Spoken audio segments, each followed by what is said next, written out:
Autopots look super easy to use. That's because they are. They're even easy to set up. I myself, I have two different sizes. These are 3.9 gallon, and then these are the XLs, and the XLs are 6.6 gallons. You have the tray, and you have this cover, and here's gonna be the aqua valve, this guy right here. But all you're gonna do is take this pot sock, put it down the bottom, gold down. You place all your dirt in here. These can grow with cocoa, soil, even clay pebbles. I do believe cocoa works best. I'm growing in Happy Frog soil myself.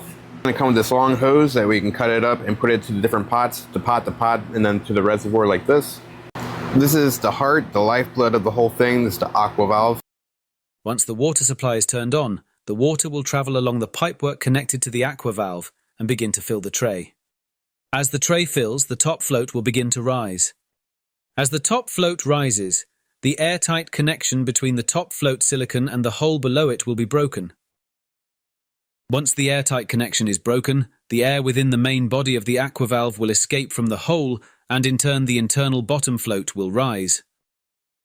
Once the bottom float has risen completely, the silicon fitted to it will cut off the incoming water supply. The water level is now 20 millimeters, and no further water will enter the tray until the existing supply has been consumed by the plant. As the plant starts to consume the water in the tray, the water level will slowly start to drop and the top float will start to lower. Once the top float has dropped completely, the top float silicon will reseal the hole, creating an airtight seal. The plant continues to consume the water in the tray. Once the water reaches the bottom of the aqua valve main body, the surface tension will cling onto the aqua valve for 30 to 60 minutes. This provides the dry cycle before the tray is refilled. As the surface tension snaps around the bottom of the aqua valve main body, the air inside it escapes, allowing the internal bottom float to drop, and a fresh supply of water is provided. The aqua valve is simply controlled by the plants and will open and close according to their requirements. It will open and close more frequently as the plant starts to grow and the weather. You take the end off of here. That black hose is going to push right on top of that. You're going to have this on top of the black hose too, and that's going to tighten the hose onto the valve. We're going to put it into the aqua pot. It's got this little T right here, and it's going to go in that little hole up here at the top, right here, and it's going to just push on there. And just as easy, you can take it right back out and clean it. Just take this apart, literally one hand. Don't lose the silicone bushings. This just pops back out and it's apart. You can wash that, you can wash this, and you can take this apart, wash it, put it all back together just as easy. It comes with a shut-off valve, like I got right here. It's gonna run down to your first pot or split off between the two pots. It comes with the T's, you just cut the hose, go to one aqua valve to the other, or how many pots you want. You can have 6 pots, 8 pots, whatever pots you want. And from there, you just let your plant eat as much as it wants.